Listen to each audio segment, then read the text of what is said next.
ते कुठली बुलेट, हा बुलेट ट्रेन, तिच्यावर तुम्ही बसल्या, बुलेट ट्रेनची स्पीड एकदम जोरदार आहे, तिच्यावर समजा लवले असा उडी मारली तुम्ही, तर मला सांगा तुम्ही त्याच ठिकाणावर पोचाल ज्या ठिकाणी जेथून उडी मारले होते, ते समोर निघून जाणार नाही आहे. रिझन सांगा.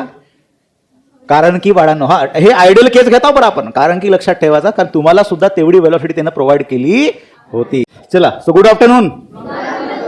बढिया, सगळे जबरदस्त, जोरदार.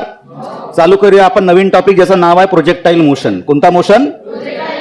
याच्या आधी आपण बघितलं बाळांनो, त्याचं नाव होतं motion in a one dimension, म्हणजेच वन डायमेन्शनल मोशन. बरोबर. या वन डायमेन्शनल मोशन मध्ये सगळ्यात अत्यंत महत्वाची घटना आपण घडली होती की ज्यावेळी एखादी ऑब्जेक्ट हा समजा समोरच्या डायरेक्शननी जात असेल, काय असेल, समोरच्या डायरेक्शननी जात असेल. बरोबर आहे. आणि यालाच आपण कोणता मोशन म्हटलं होतं? रेक्टिलिनियर मोशन म्हटलं होतं, आठवत असेल. बरोबर आहे. मला सांगा, रेक्टिलिनियर मोशन किंवा वन डायमेन्शनल मोशनचा अर्थ असा होतो की ज्यावेळी एखादी ऑब्जेक्ट काय करत असेल? मोशन करत असेल. काय करत असेल? अशा वेळी तो किती ऍक्सिसला डिस्क्राईब करतो? एकच ऍक्सिसला डिस्क्राईब करतो. किती ऍक्सिसला? म्हणजे आता सांगा, आता याचे समजा कुठल्याही पोझिशनला समजा मी कोऑर्डिनेट काढायला गेलं तर मला सांगा याची व्हॅल्यू 40, याची व्हॅल्यू काय येणार? 50 येणार. यालाच आपण कोणता डायमेन्शनल मोशन म्हटलं? वन डायमेन्शनल मोशन म्हटलं. हा ऑब्जेक्ट तुमचा समोर न जाता वरच्या डायरेक्शननी जर फेकला असता अशा प्रकारचा, आणि समजा ऑब्जेक्ट वरती चालला किंवा वरतून खाली येत असेल, तर हा सुद्धा किती ऍक्सिसला डिस्क्राईब करताय? बोलत चला. किती रे बाबा? कोणता ऍक्सिस? समजा या पोझिशनला मी याचा कोऑर्डिनेट काढायला गेलो, 4 आणि 0 होईल का? 0 आणि 4 होणार. 0 and 4 होणार. समोरच्या पोझिशनला काय येणार? 0 and 5 येणार. किती ऍक्सिसला डिस्क्राईब करतो आहे? किती? याचाच अर्थ सगळ्यांना माहित आहे की वन डायमेन्शनल मोशन मध्ये वनच त्या काय असेल? ऍक्सिसला डिस्क्राईब करणार. अरे हो की नाही? आता मला सांगा, समजा या ऑब्जेक्टला ह्या वेनी मी प्रोजेक्ट केला, इकडे इकडे दिसताय का? हा जो ऑब्जेक्ट आहे, या ऑब्जेक्टला मी इकडे असं पाठवलं, गेला हा? अरे गेला का? आता मला सांगा, याचे किती कोऑर्डिनेट असतील आणि हा किती डायमेन्शनल मोशन असेल? किती डायमेन्शन असेल? कारण सांगा सर. 3 डायमेन्शन असेल. किती डायमेन्शन असेल? का बरं असेल सांगा? कारण 2 ऍक्सिसला डिस्क्राईब करताय. कसं सर सांगा? हा एक पॉइंट याचा कोऑर्डिनेट, हा एक पॉइंट याचा कोऑर्डिनेट असेल का? बिलकुल गलत बेटा, लक्षात ठेवायचा. हा सुद्धा आताही हा काय आहे? वन डायमेन्शनल मोशन आहे. कोणता मोशन आहे? कसं सर? परत एकदा समजून सांगा. बघा, समजा मी इकडे पकडून एक्स ऍक्सिस जर असं काढलं, दिसताय का? आणि हा समजा पकडून मी वाय ऍक्सिस असं काढलं, चालेल का? आता मला सांगा, हा जो ऑब्जेक्ट या डायरेक्शननी चालला होता, याचा मी लिहू शकतो का 4 and 0, 5 and 0? नाही लिहिता येणार. अरे आता सुद्धा हा कोणता मोशन करत आहे? वन डायमेन्शनल मोशन करताय. करते आहे का नाही आहे? तर लक्षात ठेवायचा, तुम्ही ज्यावेळी एखादी स्ट्रेट लाईन काढता, तुम्ही वाकडी काढा, तिकडी काढा, कशी काढा, ती लक्षात ठेवायची. किती डायमेन्शन असेल? वन डायमेन्शनल मोशन डिस्क्राईब करणार. कळलं का सगळ्यांना? तुम्ही सरळ काढा. सर मग आपण नेहमी एक्स ऍक्सिस असं काढतो आणि असं काढतो. बाळांना तुम्हाला लहानपणीपासून एक्स आणि वाय असं शिकवण्यात आलं, तुम्ही असेच काढत बसले. तर लक्षात ठेवायचं, कुठल्याही ऍक्सिसचा ओरिएंटेशन हे तुमच्या हातात असते, तुम्ही कसं काढणार आहात. कळलं का? काय म्हणतोय समजता मी का बोललो? कुठल्याही ऍक्सिसचा ओरिएंटेशन तुम्ही कसं काढणार हे तुमच्या हातात असतं. म्हणजे तुम्ही समजा एक्स ऍक्सिस असं ना काढता इकडे जर काढले, फक्त लक्षात ठेवायचा वाय ऍक्सिस कसा असेल? त्याला नेहमी परपेंडिक्युलर असेल. समजलं सगळ्यांना? तर अशा पद्धतीनं हा कार्यक्रम चालणार आहे. कळलं सगळ्यांना इथपर्यंत? सर पण आता समजा मी एक्स ऍक्सिस असं जर काढलं असेल, मी समजा एक्स ऍक्सिस असं काढले, सगळं काय आहे? इमॅजिनरी आहेत. हे ऍक्सिस जे आहेत काय आहेत? इमॅजिनरी आहे. आणि समजा मी या ठिकाणी स्ट्रेट लाईन जर खिचलो, एक ऑब्जेक्ट सरळ चालला अशा डायरेक्शननी, आता ही सांगा हा किती डायमेन्शनल आहे? बाळांनो, आता ही वन डायमेन्शनलच म्हणता येणार, कारण की मी एक्स आणि वायला काय करू शकतो? पलटवू शकतो. परंतु समजा या ठिकाणी खाली काय लागला आहे? ग्रॅव्हिटीचा फोर्स लागला असेल. काय लागला असेल? आणि suppose whenever you are going to throw the object with making certain angle with the horizontal under the effect of gravity. काय म्हटलं मी? समजलं का? समजा एखादी ऑब्जेक्ट होरिझॉन्टलला अँगल बनवून फेकले असेल आणि कोणाचा इफेक्ट आहे? ग्रॅव्हिटीचा इफेक्ट आहे. तर याचा अर्थ हा ऑब्जेक्ट सरळ जाणार का? जाणार नाही. हा ऑब्जेक्ट जो तुम्हाला दिसतो आहे असा फेकले असता, इकडून इकडून असं असं करत करत इथं कुठेतरी पोहोचणार. बरोबर का? आणि यावेळी तुम्ही बघा, तुम्ही ऍक्सिसला कसंही पलटवा, एक्स आणि वायला, तुम्हाला कुठल्याही पोझिशनला किती कोऑर्डिनेट्स मिळतील? 2 मिळणार. किती कोऑर्डिनेट मिळतील? बघा इथं बघा, आता तुम्ही इथं एक पकडू शकता एक्सचा, आणि हा कोण आहे? वायचा. हा कोण आहे? एक्सचा, आणि हा कोण आहे? वायचा. म्हणजेच याचा अर्थ लक्षात ठेवायचा, प्रोजेक्टाईल मोशनचा अंतर्गत कोणत्या गोष्टी येणार आहे? एखादी ऑब्जेक्ट समजा तुम्ही काय केले सांगा, हा होरिझॉन्टलला कसं बनवून? इन्क्लाइंड बनवून असं जर फेकला तर होईल का प्रोजेक्टाईल? होणार नाही. वरती फेकला तर होईल का? होणार नाही. तो कोणता डायमेन्शन होईल? वन डायमेन्शन होईल. पण तिरपा जर पकडून जर मी फेकला, पण काय पाहिजे आहे? ग्रॅव्हिटी. ग्रॅव्हिटी नसती तर समजा इथून फेकले असते, काय झालं असतं? ऑब्जेक्ट सरळ गेला असता करोडो किलोमीटर पर्यंत. Until and unless the external unbalance force acts on it. हे शिकल्या का नाही शिकल्या? समजता मी काय बोलतोय? याचाच अर्थ असा की what is the meaning of projectile motion sir? So whenever the object is throw with making certain angle with the horizontal under the effect of gravity, it is known as projectile motion. समजलं सगळ्यांना? बोला सगळ्यांनी definition. whenever object is projected with making certain angle with the under the effect of gravity is known as. कळलं सगळ्यांना? अरे जोरात बोला. Ganpati Bappa very good. आता समोरचा कार्यक्रम बघा या ठिकाणी कसा कार्यक्रम होणार आहे. ठीक आहे सर. आता प्रोजेक्टाईल मोशन होताना का बरं असा शेप घेतो याच्यावर सुद्धा आपण चर्चा करू आणि मग याच्या इक्वेशनला आपण बनवणं चालू करू. समजता सगळ्यांना? तर बघा आता प्रोजेक्टाईल मोशनच्या सगळ्यात महत्वाची घटना काय आहे? या प्रोजेक्टाईल मोशन मध्ये आपण सगळ्यांना दोन गोष्टीला काय करणार आहोत? सेपरेट करणार आहोत. एक गोष्ट म्हणजे तिचं नाव आहे होरिझॉन्टल आणि एक आहे काय? व्हर्टिकल. ज्यावेळी होरिझॉन्टलची गोष्ट करणार व्हर्टिकलचा संबंध येणार नाही आणि व्हर्टिकलचा संबंध जेव्हा गोष्ट करणार तेव्हा होरिझॉन्टलचा संबंध येणार नाही. कळलं सगळ्यांना? तर बघा या ठिकाणी पण त्याच्या आधी हा असाच का शेप घेतो सर? का बरं त्रिकोण घेतना आपल्या मनामध्ये आला पाहिजे? एखादी ऑब्जेक्ट फेकले असता असा जाऊन असा यायला पाहिजे होता. बरोबर आहे. एखादी ऑब्जेक्ट फेकली असता सेमी सर्क्युलर पाथ घ्यायला पाहिजे होता. एखादी ऑब्जेक्ट फेकली असता असा यायला पाहिजे होता. पण तो बरोबर असाच काय येतो? आणि हा जो शेप आहे याला पॅराबोलिक शेप म्हणतात बाळांनो. कोणता शेप? ही काय आहे? Straight line. हा कोण आहे? सर्कल. हा कोण आहे? Semi circle. हा कोण आहे? स्ट्रेट लाईन म्हणजे ट्रँगल बनला. बरोबर आहे. हा कोण आहे? इलेप्टिकल शेप आहे. कोणता आहे? आय होप तुम्ही शिकला असाल. इलेप्टिकल शेप हा शब्द तुम्ही कुठेतरी ग्रॅव्हिटेशन मध्ये गेलेला आहे लोअर स्टँडर्ड मध्ये. बरोबर आहे का? तर अशाच प्रकारे हा जो शेप तुम्हाला दिसतो याला पॅराबोलिक शेप म्हणतात आणि हा असाच का घेतो हा सगळा तुमच्या मनामध्ये आला पाहिजे. सगळ्यात सिंपल गोष्ट आहे. ज्यावेळी तुम्ही अशा प्रकारे ऑब्जेक्टला का करता? प्रोजेक्ट करता तर तो असा जाऊन असा यायला पाहिजे ना. का बरं असा येतो? समजा एखाद्या बिल्डिंग वरून तुम्ही इकडे जर ऑब्जेक्ट फेकले असता म्हणजे समजा या ठिकाणी आपण ऑब्जेक्टवर काम करूया. हा असाच का शेप घेतो सर? ठीक आहे. मानून चला की या ठिकाणी बाळांनो एक बिल्डिंग आहे सुंदरशी छान. हिचं नाव का घेता सांगा रे? कोणती बिल्डिंग आहे ही? बुर्ज खलिफा अशी असते तुझ्या आजानं बघितला होता. ठीक आहे. तर हा जो आहे कोणती बिल्डिंग आहे? कुठली तरी मलेशियाची बिल्डिंग आहे. कळलं? या बिल्डिंग वरून समजा एका माणसाने काय केलं? या डायरेक्शनने काय केलं? ऑब्जेक्ट जर फेकला with the initial velocity v. बरोबर आहे? समजताय का सगळ्यांना? हा ऑब्जेक्ट कुठं असा जाईल का रे? तिरपा स्ट्रेट लाईन जाईल का? खाली जाणार नाही. हा सरळच जात राहील का रे? कारण की under the effect of gravity हा काय होणार? ऑब्जेक्ट कसा येईल? अशा प्रकारचा शेप घेईल. आणि हा जो शेप हा पॅराबोलिक शेपचाच पार्ट म्हटला जातो. ठीक आहे. आपण त्याच्यावर चर्चा करणार आहोत. पण आता महत्वाची मुद्दा लक्ष द्यायचा. दोन गोष्टी का बडा आपण सेपरेट घेऊन चालतोय याला मी म्हणतो हा इनिशियल वेलॉसिटी ही आहे कोणती? Horizontal velocity. कोणती आहे रे बाबा? जसा हा ऑब्जेक्ट या पोझिशनला पोहोचला रे पोहोचला. कुठं झाला? पोहोचला रे पोहोचला. ठीक आहे. आला रे आला. गणपती आला. हा गोविंद आला. हा समजा ऑब्जेक्ट या ठिकाणी पोहोचला. जसा इथं पोहोचला लक्ष द्यायचा. या ऑब्जेक्टवर खालच्या डायरेक्शनने का लागेल? फोर्स लागेल. त्या फोर्समुळे ऑब्जेक्ट हळूहळू कुठे शिफ्ट व्हायला जाईल? खाली व्हायला जाईल. बरोबर आहे? कळता सगळ्यांना? पूर्ण कंडिशन आपण एअर घेतली नाही आहे. एअर काढून टाकलाय. व्हॅक्यूम मध्ये कार्यक्रम चालला. फक्त एकच फोर्स लागतं. त्याचं नाव आहे बडनो काय? Gravitational force. ओके सुंदर छान आणि जबरदस्त.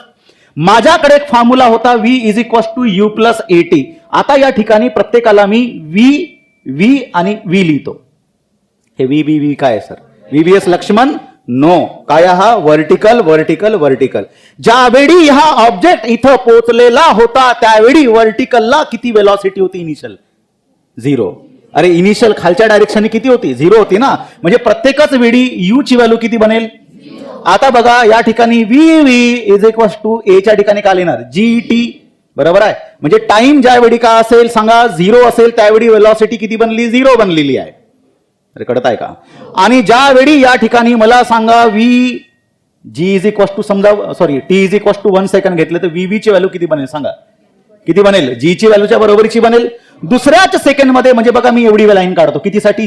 g ची व्हॅल्यू किती आपण घेऊ? मानून चला 9.8. 10 घेऊन चला. एवढी लाईन काढलं. 20 असेल तर डबल काढेल.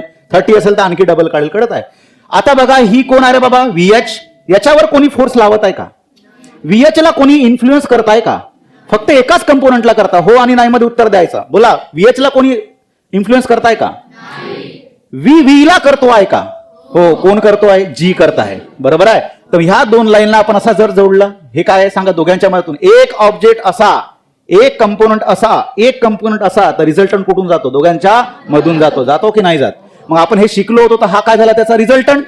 लगेच समोरच्या सेकंड मध्ये बाळांनो VH वर कोणी इन्फ्लुएन्स टाकत आहे का? VH ची लाईन जेवढी मी स्टार्टिंगला काढली तेवढीच काढत चाललो. दिसताय सगळ्यांना? कोणाला काय प्रॉब्लेम? आता मला सांगा दुसऱ्या सेकंड मध्ये टी ची व्हॅल्यू किती बनली रे बाबा? 2 सेकंड. तर आपली VV ची व्हॅल्यू का बनली? ट्वाईस जी. म्हणजे व्हर्टिकल कंपोनंट कोणाचा वेलॉसिटीचा वाढतोय का ना वाढतोय? मग हे डबल काढा लागेल ना, हे असं दिसताय. याचा रिझल्टंट कुठं जाईल रे? दोघांच्या मधून असं जोडा लागेल ना रिझल्टंट साठी. हा का झाला? दिसताय? अरे वा वा, जबरदस्त सर. तिसऱ्या सेकंड मध्ये VH वर कोणी इन्फ्लुएन्स टाकते का नाही टाकत? अरे VH जसा आहे तसाच आहे ना, कोणी त्याला धरून खिचताय का? मॅग्नेट.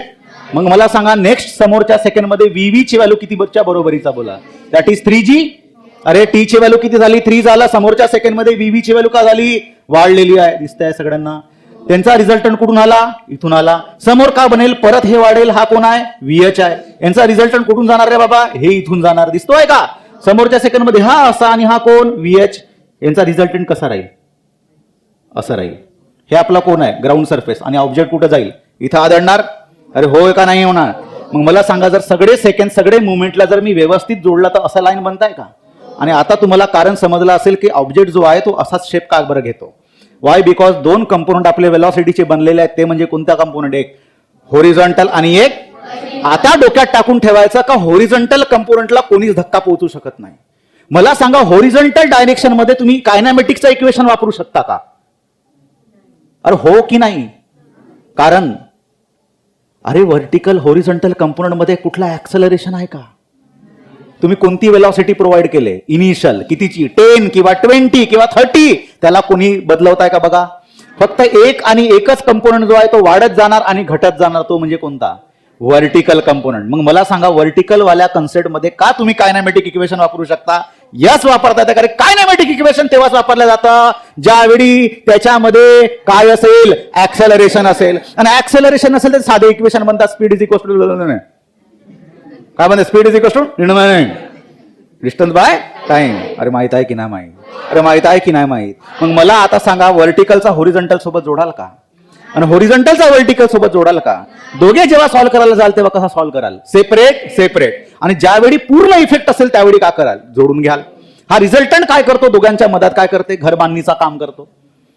अरे बरोबर आहे का नाही? एक इकडे चालला आणि एक इकडे चालला. दोघांच्या मधातून चालला तो, हे इकडे चालला. समजता सगळ्यांना मी काय बोललो? तर आता तुमच्या मनात जो क्वेश्चन होता का सर असाच शेप का घेतो? आय होप तुमच्या गोष्टी क्लिअर झाल्या असतील. आणि शेप घेण्यामागं कारण कोण आहे सांगा? दोघेही कारणीभूत आहेत. कोणते? Horizontal velocity and vertical velocity. इथपर्यंत सगळ्यांना कळलेलं आहे. सुंदर, छान आणि बढिया एकदम. हो का नाही? ठीक आहे. काही लोक जे आहेत त्यांच्या तोंडामध्ये कणिक भरलाय, काहीच बोलत नाही. ठीक आहे. अरे हो की नाही? चला समोर कार्यक्रम वाढवायचा का? आता बघा समोर कार्यक्रम कसा करू. समजाच हाच प्रोजेक्टाईल मोशन मी अशा प्रकारे केलं असेल. समजा इथे एक पर्सन उभा आहे आणि इनिशियलला मी इकडे प्रोजेक्ट करतोय. काय? ऑब्जेक्ट. दिसताय? हे कोण आहे बाळांनो? आपली इनिशियल वेलॉसिटी. याला आपण काय म्हणूया? यू म्हणूया. चालेल का सगळ्यांना? आणि समजा हा कोण आहे? अँगल ऑफ प्रोजेक्शन आहे. कोण आहे? बोला चला, कोण आहे? मग मला सांगा जर तुम्ही असं करायला जाल तर याचे सुद्धा किती कंपोनंट बनतील? 2 कंपोनंट बनेल. मला सांगा यू चा हा कोण बनेल रे बाबा? UH बनेल. आणि हा कोण बनेल रे बाबा? UV बनेल. अरे बनेल की ना बनेल? मग UH ची व्हॅल्यू, यू हा असा, हा थीटा. आता थीटाचा ऍडजस्टंट वाला कोण? U cos theta. आणि हा कोण बनेल? U sin theta. कळलं? काय प्रॉब्लेम? एकदम जबरदस्त. आता मला सांगा याच्यापैकी कोणता कंपोनंट हा नेहमीसाठी कॉन्स्टंट राहणार? कधीच बदलणार नाही. बोलत चला. UH म्हणजेच कोण? U cos theta. कधी बदलणार का? नाही. फक्त कोणता बदलणार? U sin theta. कशामुळे बदलतोय? ग्रॅव्हिटीमुळे. कोणती ग्रॅव्हिटीची कोणती व्हॅल्यू? G ची व्हॅल्यू. अरे बरोबर का नाही? ते काय प्रोड्यूस करताय? Acceleration produce. Very good, very good, very good. मग आता मला सांगा असा काहीतरी शेप घेतो का ऑब्जेक्ट आपला? आणि मला सांगा जसा जसा ऑब्जेक्ट वरती जाईल, मी एक पोझिशन हा घेतो, पोझिशन हा घेतोय, पोझिशन हा घेतोय, पोझिशन हा एक घेऊ आपण, इथं एक घेऊ, इथं एक घेऊ. मला सांगा मी VH ची लाईन जर एवढी काढली तर हा VH नेहमीच असा असेल का? VH म्हणा किंवा UH म्हणा असाच असेल? हा कधी बदलणार आहे का रे बाबा? मला सांगा याच्यातला कोण बदलतोय? फक्त UV बदलतोय. मला सांगा UV एवढा मोठा होता पहिले, मग का होईल थोडासा छोटा, मग का होईल आणखी छोटा, आणि इथं किती बनेल? 0. आता ऑब्जेक्ट खाली पडणार आहे. कुठे येईल? असा, असा, असा. आता हे गोष्ट वेगळी का ज्यावेळी हा ऑब्जेक्ट इथं आदळणार त्यावेळी तो काय होईल, घसरत समोर जाईल बिकॉज ऑफ दी ग्रॅव्हिटीमुळे म्हणा किंवा त्याचा रेजिस्टन्समुळे म्हणा. कळत आहे का सगळ्यांना? Very good. इथपर्यंत कळलं सगळ्यांना? हा झाला आपला कोण? ट्रॅजेक्टरी. काय आहे हा? सर ट्रॅजेक्टरी म्हणजे काय? हा जो पाथ दिसतो आहे या पाथला म्हणतात बाळांनो काय? That is trajectory. हे कळलं सगळ्यांना? हा कोण आहे आपला? Angle of projection. काय म्हणाला? Angle of projection. Very good sir, काही दिक्कत नाही. हा का झाला रे बाबांनो आपल्याला? याला काय म्हणू आपण? Range of projection. काय म्हणता येईल? आणि इथून इथपर्यंत जाण्यासाठी जो टाइम लागला त्याला आपण असं नाव देऊया TA. काय नाव दिलं? TA. आणि इथून इथपर्यंत म्हणजे कुठून? वरच्या पोझिशन पासून खाली जे आपण आलो त्याला आपण नाव देऊ TB. Okay sir, what is the meaning of TA? That is time of ascent. आणि याला TB न देता आपण त्याला TD नाव देऊ. आणि TD म्हणजे काय? Time of descent. कळलं का? टाइम ऑफ असेंट अँड वरती चढण्यासाठी लागलेल्या वेळेला टाइम ऑफ असेंट म्हणू, वरतून खाली उतरण्यासाठी लागलेल्या वेळेला टाइम ऑफ डिसेंट म्हणू. जो टोटल टाइम लागला त्या टोटल टाइमला बाळांनो आपण नाव देणार आहोत capital T. What is the capital T? Time of flight. याला काय म्हणायचा? Very good, time of flight. तर मला सांगा या ठिकाणी डेफिनेशन बनवणं काही मोठं नाही आहे. कळलं का? पहिली तर डेफिनेशन बनवलं. What is the meaning of projectile motion? Whenever the object is throne under the effect of gravity with making certain angle with the horizontal is known as projectile motion. Very good sir. What is the time of ascent? The time required to कुठे जातपर्यंत? Top वर जातपर्यंत. Time of descent म्हणजे top पासून खाली येतपर्यंत. What is the time of flight? The time required for total projectile is known as time of flight. What is the angle of projection? Whenever angle is projected then angle is known as. Very good. समजलं का सगळ्यांना? अशा प्रकारे definition एकदम easy पद्धतीचे राहील. सगळे definition तुम्हाला टेक्निकली कुठे दिलेले आहेत? नोट्समध्ये इन्क्लूड करून दिलेले आहेत. आता समोरचा प्रोग्राम आणि अत्यंत महत्वाची घटना ही का हा जो शेप घेतो आहे कोण? आपला ऑब्जेक्ट. या शेपला म्हणतात बेटा कोणता? Parabolic shape. आणि हा जो शेप आपला जो पाथ आहे पाथला काय म्हणतात? ट्रॅजेक्टरी म्हणतात. काय म्हणतात? आता या ट्रॅजेक्टरीचा एक पर्टिक्युलर इक्वेशन आणि तुम्हाला विचारलं जातं कुठं बोर्डामध्ये वगैरे की इक्वेशन ऑफ ट्रॅजेक्टरी काय असेल? काय असेल? काय विचारलं जाईल? Equation of trajectory. Equation of trajectory. Okay. So what we have to do now? We have to make the equation of trajectory. कळलं सगळ्यांना? ओके सर, काही प्रॉब्लेम नाही. फक्त एकच गोष्ट डोक्यात ठेवायची, होरिझॉन्टलचा व्हर्टिकल सोबत संबंध जोडणार. व्हर्टिकलचा होरिझॉन्टल सोबत संबंध जोडणार. व्हर्टिकलचा कन्सेप्ट येईल त्यावेळी कायनॅमेटिक्सचा इक्वेशन लागेल आणि ऍक्सेलरेशन ड्यू टू ग्रॅव्हिटी येणार. बरोबर आहे का? होरिझॉन्टलचा कन्सेप्ट असेल तर त्यावेळी कायनॅमेटिक्सची इक्वेशन लागतील का? कारण काय? कारण की त्या ठिकाणी कुठल्याही प्रकारचा ऍक्सेलरेशन. आय होप हे सगळ्यांना जर कळलं असेल तर तुमचा इक्वेशन जे आपण बनवणार आहोत ते अत्यंत सोपी होऊन जाणार. कळलं का? आता एक गोष्ट राहिली फक्त सांगायची, तिच्याकडे व्यवस्थित लक्ष द्या. मी काय म्हणतोय? समजा इथं आपण बनवूया. समजा व्यवस्थित लक्ष द्या. एक कोण आहे रे? ही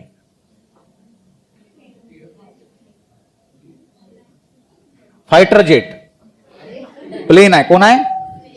असंच राहते का? ठीक आहे. कोण आहे ही? ठीक आहे, fighter jet. Okay. Fighter jet समजा वरतून चालली आहे. ठीक आहे. नदीला पूर आलं, लोक त्या ठिकाणी फसलेले. लोक म्हणतात अरे काय करायचं? जिकडे तिकडे पाणी भरलेलं आहे. सगळ्यांचे जे आहेत घरं जे आहेत तुटून बिटून सगळे गेलेले आहेत. आणि त्या ठिकाणी सगळे लोक जे आहेत अतिशय बिकट परिस्थितीमध्ये आहे. त्यांनी कॉल केला पण कॉल लागत नाही. त्यांनी इंटरनेट शोधला पण इंटरनेटचा सगळे जे आहेत काय नेटवर्क चालला गेलेला आहे. करायचं तर करायचं काय? खायचं तर खायचं काय? प्यायचं तर प्यायचं काय? अशा वेळी कोण येतो? अशा वेळी जे आहे सरकार कोणाला पाठवतो? अरे फायटर जेटला नाही पाठवत. कोणाला पाठवतो त्यावेळी? रेस्क्यू टीमला पाठवलं. रेस्क्यू टीम काय करतात? एक तर हेलिकॉप्टर घेऊन आले. हेलिकॉप्टर समजून चला हा आपला हेलिकॉप्टर आहे. आणि अशा वेळी जे आहे वरतून काय करतात ते सगळ्यांना माहित असेल. त्या ठिकाणी जेवणाचे पॅकेजेस वरतून टाकत असतात. ठीक आहे. मानून चला ही जी फायटर जेट आहे याची 100 मीटर पर सेकंडची स्पीड आहे बेटा. ओके. आता या ठिकाणी इथून जो आहे पॅकेज सोडला, हा जो आहे ज्याच्यामध्ये खूप सारा काय सोना नाना भरलेला आहे. ठीक आहे. इथून पॅकेज सोडला. ठीक आहे. हा एक तर इथं पडेल पहिला रस्ता, किंवा मागे जाईल दुसरा रस्ता, किंवा समोर पडेल तिसरा रस्ता. सांगा 1, 2 की 3?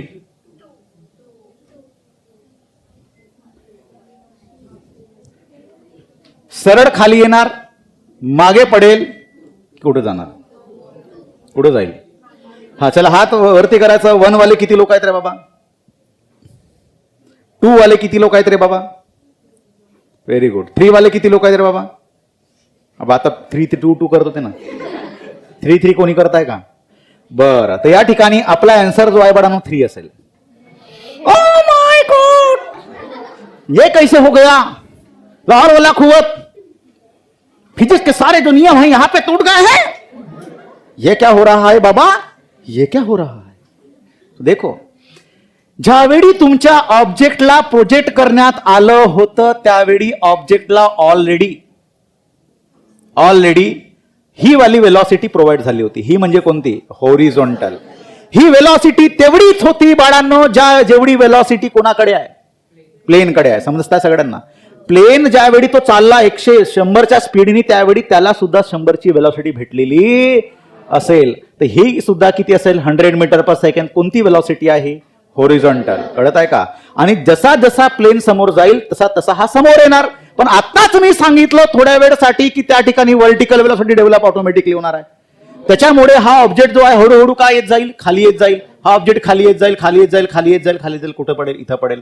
आणि ज्यावेळी हा इथं पडेल त्यावेळी मला सांगा फ्लाईट कुठं असेल? एक्झॅक्टली त्याच्या वरती असेल. ओहो, फ्लाईट कुठं असेल? एक्झॅक्टली वरती असेल. कशी वरती असेल सर? मला सांगा, फ्लाईटची स्पीड किती आहे? आणि याची सुद्धा स्पीड किती आहे? हॉरिझॉन्टल 100. म्हणजे याचा अर्थ ज्यावेळी हा हॉरिझॉन्टली इथं पोहोचणार त्यावेळी ऑब्जेक्ट सुद्धा हॉरिझॉन्टली इथं पोहोचलेला असेल. मी आधीच तुम्हाला क्लिअर केलं हॉरिझॉन्टलचा व्हर्टिकल सोबत संबंध जोडायचा नाही आहे. Very good. समजलं मी काय बोललो? म्हणजे ऑब्जेक्ट इथं पोहोचणार त्यावेळी फ्लाईट इथं पोहोचलेली असेल. फक्त व्हर्टिकल वेलॉसिटी डेव्हलप झाल्या कारणास्तव आपला ऑब्जेक्ट खाली आलेला आहे. समजलं का सगळ्यांना? Very good. आता क्लिअर झालं? म्हणजे समजा तुम्ही एखादी जोरानं का म्हणता त्याला एअर रेजिस्टन्स नाही बरं का, आणि तुमची का कोणती ते जपानची ट्रेन कुठली रे? बाय मेट्रो नाही, ते कुठली? बुलेट. हा बुलेट ट्रेन. तिच्यावर तुम्ही बसल्या. बुलेट ट्रेनची स्पीड एकदम जोरदार आहे. तिच्यावर समजा लवले असा उडी मारली तुम्ही, तर मला सांगा तुम्ही त्याच ठिकाणावर पोचाल ज्या ठिकाणी जेथून उडी मारले होते. ते समोर निघून जाणार नाही आहे. रिझन सांगा? कारण की बाळांनो, हा हे आयडियल केस घेता बरं आपण. कारण की लक्षात ठेवायचा, कारण तुम्हाला सुद्धा तेवढी वेलॉसिटी त्यानं प्रोव्हाइड केली होती. समजलं सगळ्यांना? Very good. कळलं का सगळ्यांना? तर अशा प्रकारचा हा कार्यक्रम आहे. आय होप सगळ्यांना क्लिअर झालेला असेल. आता एक गोष्ट लक्षात ठेवायचं, ह्या ऑब्जेक्टला वरतून खाली हा डिस्टन्स मानून चाला बाळांनो किती आहे? जवळपास 20 मीटर. हॉरिझॉन्टल हा डिस्टन्स मी तुम्हाला दिला मानून चाला 30 मीटर. व्हर्टिकल 20. हॉरिझॉन्टल हा जो फ्लाईट आहे इथपासून इथपर्यंत यायला समजा मी असं म्हटलं त्याला 10 मिनिट लागत आहे. 10 सेकंड लागत आहे. एक्झाम्पल मध्ये घेऊ. तर मला सांगा ऑब्जेक्टला वरतून खाली पोहोचायला किती वेळ लागेल? किती वेळ लागेल? याला सुद्धा 10 सेकंड लागेल. कळला का? ज्यावेळी ऑब्जेक्ट तुमचा प्रोजेक्टाईल करतो आहे त्यावेळी तो हॉरिझॉन्टल आणि व्हर्टिकल दोन्ही गोष्टी करतो आहे. हॉरिझॉन्टली 30 मीटर जर ट्रॅव्हल केला असेल 10 सेकंड मध्ये, तर व्हर्टिकली 20 मीटर 10 सेकंड मध्येच कंप्लीट केलं असं म्हणायला काही हरकत नाही आहे. समजलं सगळ्यांना? तर हे एक लक्षात ठेवायचं, हॉरिझॉन्टल आणि व्हर्टिकल मध्ये टाइम दोघांसाठी जे लागेल एखाद्या पॉइंटसाठी तो कसा असेल? सेम असेल. म्हणजे समजा मी एखादी बॉल फेकला असेल या ठिकाणी, मग मला सांगा इथं पोहोचायला, वरती पोहोचायला किती? समजा मी म्हटलं त्याला 2 सेकंड लागत आहे. याचा अर्थ हॉरिझॉन्टली इथपर्यंत पोहोचायला किती सेकंड लागले? 2 सेकंड. हे समजलं सगळ्यांना? तर टाइम ही अशी गोष्ट आहे बाळांनो, दोघांसाठी कशी राहील? सेम राहील. इथपर्यंत कळलं? आता आपण इक्वेशन ऑफ प्रोजेक्टाईलवर काम करूया सुंदरपैकी, छानपैकी आणि बढियापैकी. सुंदरपैकी, छानपैकी आणि बढियापैकी. चला सगळ्यांनी रिस्पॉन्स देत चालायचा. तर लक्ष द्या बाळांनो, मानून चला की हा जो प्रोजेक्टाईल तुम्हाला मोशन दिसतोय याच्यामधून आपण ऑब्जेक्टला काय केलं रे बाबा? प्रोजेक्ट केला. काय केला? हा ऑब्जेक्ट कुठं पोहोचला? असा पोहोचलेला दिसता सगळ्यांना? ओके. हा त्याचा काय आहे? रेंज आहे. मानून चला इथून ऑब्जेक्ट जो प्रोजेक्ट केला त्याचा हे काय? Angle of projection. ही त्याची काय आहे? Initial velocity. ही कोण आहे? UH. हे कोण आहे? UV. UH ची व्हॅल्यू किती? U cos theta. UV ची व्हॅल्यू किती? Very good. कोणाला काय प्रॉब्लेम? चला सर काही प्रॉब्लेम नाही. इथपर्यंत आपल्याला समजलेलं आहे. कुठल्याही पोझिशनला इथं पकडा तर मला सांगा हा जो डिस्टन्स कव्हर केला हॉरिझॉन्टल त्याला आपण एक्स नाव देऊ शकतो, आणि व्हर्टिकल जो गेला इथपर्यंत त्याला आपण काय नाव देऊ शकतो, वाय नाव देऊ शकतो. म्हणजे याचा अर्थ याचे कॉर्डिनेट का बनलेले, एक्स आणि वाय बनलेले आहे. समजलं सगळ्यांना? Okay sir. आता होरिझॉन्टल गोष्टीसाठी मला पटपट पटपट सांगत चालायचा. सगळ्यांना माहित आहे स्पीड इज इक्वल टू का लिहितो आपण, distance upon time. Very good. मग मला सांगा टाइमला टी म्हणूया, डिस्टन्सला एक्स म्हणूया, तर मला सांगा स्पीडला काय म्हणाल तुम्ही? बरोबर आहे, युएच होईल ना. होरिझॉन्टल साठी घेऊ. कशासाठी? हॉरिझॉन्टल. कोणता डोंटल? हॉरिझॉन्टल. तर मला सांगा स्पीडची व्हॅल्यू युएच घेतली, डिस्टन्स का घेतला? होरिझॉन्टल साठी फक्त बोलायचा. कितीसाठी? एक्स घेतले. टाइम किती लागला? टी. तर टी ची value is equal to x by u h. तर मला सांगा एक्स बाय यू एच ची व्हॅल्यू किती रे बाबा? U cos of theta. हे आपण लिहिलंय ना, u cos of. Okay, equation number 1. आता आपण होरिझॉन्टल झाला, व्हर्टिकल साठी घेऊ. ठीक आहे, व्हर्टिकल साठी मी फॉर्म्युला वापरतो, इक्वेशन यूज करू. S is equal to ut at square. ठीक आहे, व्हर्टिकली किती डिस्टन्स चालला बरं? येत आहे वाय वाय वाय लिहून घेऊ आपण. व्हर्टिकलची गोष्ट करता. एस वाय किती गेला रे बाबा? वाय गेलेला आहे. यू वाय सांगा. You Y you Y you Y you Y you Y म्हणजे हाच ना. हा कोण आहे? यू एक्स लिहा, याला काही प्रॉब्लेम नाही. याला का लिहा? यू वाय लिहा, काही प्रॉब्लेम नाही. पटकन सांगा यू वाय ची value you sine theta. Very good. Time तेवढाच लागेल ना वरती जायला जेवढा होरिझॉन्टलला लागला होता. अरे म्हणजे किती लागलेला आहे बाबांनो? X by u cos theta. नाही कळलं का? काय इथं लिहू मी? टी ला x by u cos of theta. Very good sir. Minus लिहितो कारण की आपण इथं का लिहिणार आहोत? जी लिहिणार आहोत. तर मायनस जी लिहा लागेल. ऑब्जेक्ट वरती चालला, वेलॉसिटी का होत चालली? डिक्रीज होत चालली. Very good, decree. So therefore 1/2 काय लिहिणार? जी लिहिणार ना. परत टाइमचा फॅक्टर आला. टाइम म्हणजे किती होतं रे बाबा? X by u cos theta. कळलेला आहे का त्याचा? Square. Very good sir. U न यू का झालं? पटकन सांगायचं. Y is equal to sine theta by cos theta tan theta into x. Okay, -1/2. Okay, g आलेला आहे. बोला मग काय येणार? एक्स स्क्वेअर येणार. त्याच्यानंतर काय येणार? You square cos square theta येणार. येणार की नाही येणार? ओके सर, काही प्रॉब्लेम नाही. इथपर्यंत मी याला रिअरेंज करतो. वाय इज इक्वल टू असं लिहू आपण याला, x tan theta minus x square in bracket g by 2 इकडे येईल ना, twice u square cos square theta. चालेल का? Okay, whenever we are going to throw the object with making certain angle theta. तर मला सांगा theta जो तुम्ही इनिशियली प्रोव्हाइड केले तो कधी बदलणार आहे का? म्हणजे थिटा हा नेहमी का असेल? कॉन्स्टंट असेल. का असेल नेहमी? मग मला सांगा यू इनिशियल वेळेसाठी तुम्ही 30 मीटर पर सेकंड पाठवला, ते सुद्धा का असेल? म्हणजे यू सुद्धा कॉन्स्टंट, थिटा सुद्धा कॉन्स्टंट, 2 सुद्धा कॉन्स्टंट, जी सुद्धा काय आहे? फक्त एकच गोष्ट व्हेरिएबल आहे पुऱ्या इक्वेशन मध्ये, ती म्हणजे कोणती बाळांनो? एक्स आणि वाय. अरे ऑब्जेक्ट ज्यावेळी इथे येणार त्यावेळी एक्स वेगळा असेल, वाय वेगळा. ऑब्जेक्ट इथं असेल, एक्स वेगळा असेल, वाय वेगळा असेल. अरे होणार की ना? म्हणजे या ठिकाणी होरिझॉन्टल आणि कोणाचा? होरिझॉन्टल आणि व्हर्टिकलचा संबंध जोडणारा एक इक्वेशन भेटतो. त्या इक्वेशनला आपण म्हणतो काय? Equation of trajectory. कळलं का? का मी जर थिटा असेल तर टॅन थिटा हा जो आहे हा सुद्धा का असेल रे? कॉन्स्टंट असेल. त्याला आपण सध्या अल्फा मानून चालूया. आणि दुसरा कॉन्स्टंट कोण दिसतंय ब्रॅकेट मधला? सांगा कोण आहे? That is g by twice u square cos square theta. याला मी बीटा मानतो. तर इक्वेशन का बनेल सांगा? That y is equal to x into alpha minus x square into beta. आणि हा जो इक्वेशन असतो ह्या इक्वेशनला म्हणतात दॅट इक्वेशन ऑफ पॅराबोला. कोणाचा इक्वेशन आहे हा? बोला रे बोला. क्या बोला? जो बोला वो प्यारा बोला. समजलं सगळ्यांना? तर जसं लाईनचं इक्वेशन असते, जसं सर्कलचं इक्वेशन असतो, इलिप्सचा इक्वेशन असते, प्रत्येक याचा इक्वेशन. आय होप तुम्हाला 10वीत झालेला आहे वेगवेगळे सर्कल वगैरे झाले आहेत ना, पण त्याचे इक्वेशन्स नसतील. तर जे लोक JEE वाले आहे, ज्यांचा मॅथ्स आहे, त्यांना सर्कल आहे, त्यांना स्ट्रेट लाईन आहे, त्याच्यामध्ये प्रत्येकाचं काय आहे? इक्वेशन असतो. समजलं मी काय बोललो? याच्या काही भानगडीत पडायचं नाही. फक्त एवढं लक्षात ठेवा, हा जो इक्वेशन दिसतं तुम्हाला that y is equal to x into a minus x square into b. मी अल्फा वापरला, या ठिकाणी बीटा वापरला. What is the alpha, what is the beta? These are the 2 different constants. पण हा इक्वेशन कोणाचा आहे? पॅराबोला. कोणता बोला? बोला रे बोला. क्या बोला? जो भी बोला पॅराबोला. Very good. समजलं सगळ्यांना? आय होप की तुम्हाला इक्वेशन ऑफ ट्रॅजेक्टरी व्यवस्थित समजलेली असेल कसा बनवायचा. कळलं का? काहीच नाही आहे. होरिझॉन्टलचा कन्सेप्ट घेतला, व्हर्टिकलचा घेतला, होरिझॉन्टल मध्ये जो टाइम लागला तो टाइमचा फॅक्टर वापरला आणि कार्यक्रमाला मोकळं केलं. आणि इक्वेशन काय बनला सांगा? Y is equal to x tan theta minus x square into g by twice u square cos square theta पाठच झालं पाहिजे. काय झालं पाहिजे? तेव्हाच काय येणार? मजा येणार. तेव्हाच काय येणार? आणि मजा येईल तर काय येईल? आणखी मजा येणार. काय येणार? आणखी मजा येणार. समजलं सगळ्यांना? व्यवस्थित हे सगळं नोट डाऊन करून घ्यायचं. ठीक आहे? व्यवस्थित आपण समोर जायचं याच्यानंतर. ठीक आहे? बंद करायची.